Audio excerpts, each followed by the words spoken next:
Hello, Africa. This is Business Africa. It's right here on Africa News. And I am Ignatius Ono, our top stories. Somaliland eyes international recognition on investors to boost its economy. Cameroon's mining industry set for a major boost. The Central African nation discovers 300 new mines.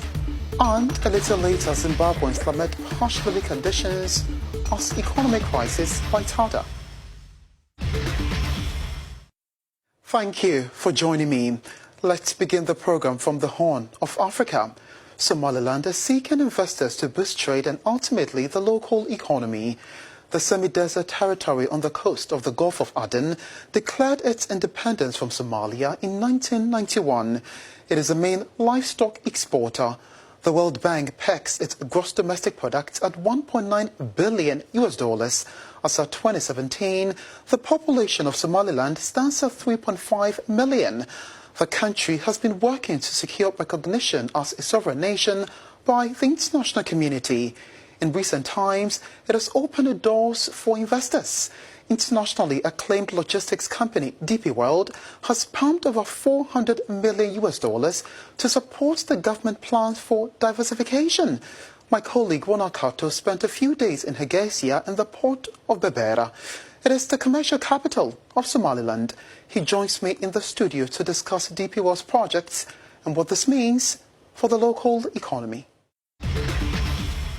So Ronald, good to have you back. What has kept investors away from Somaliland? Thank you very much, Ignatius, for having me. Somaliland declared independence from Somalia in 1991.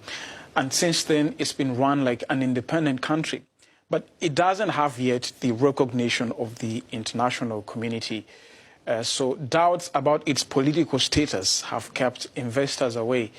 International lenders, such as the World Bank and the International Monetary Fund, too, have largely stayed away from Somaliland because of questions surrounding its political status. Governments, too, fear to establish diplomatic ties with Hargeisa because they don't want to upset Mogadishu. But that's changing now as many are beginning to engage and establishing consulates and trade offices. So that has really stifled Somaliland's potential. Its infrastructure remains poor. There's poverty, and investment in social services too is lacking. So Somaliland wants to change all that by convincing people that it is safe to invest, that foreign capital is safe there. It has a growing population and wants foreign companies to take advantage of its strategic position in the Horn of Africa. All right, so Dr. Saad Ali Shire is Minister of Finance for Somaliland. He tells us about the growing interest of foreign investors in his country. You know, Coca-Cola has a big plant in which they have invested up to $17 million. And I think that gave confidence also to other companies to come in. Then we have some oil companies also doing exploration in the country, which also, of course, are willing to invest in the country despite the political situation. And, then DB World came along as well.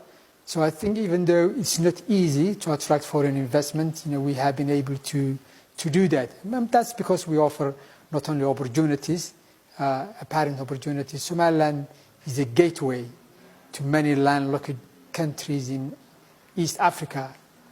If you just take the population of Somaliland, Somalia, and Djibouti, and Ethiopia, and Uganda, and South Sudan, these 6 countries, and the total population is up to 180 million, and growing fast.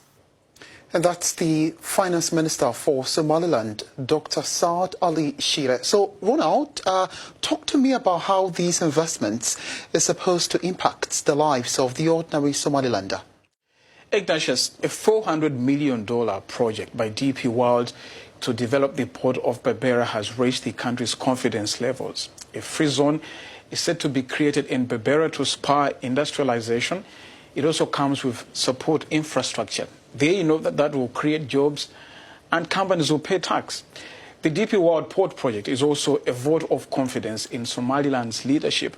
There's a feeling in Hargeisa that they are doing the right thing. The country is promoting agriculture, fisheries, manufacturing, and oil and gas mining as some of the sectors to invest.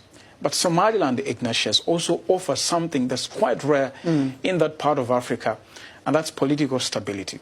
It functions as a democracy and has really escaped the chaos that has engulfed, for example, Somalia since 1991.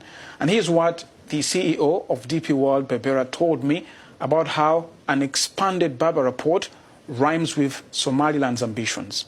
Now the Somaliland government, they also have a plan to, you see, today the country income is also rely on the, as you said, from the export of livestock.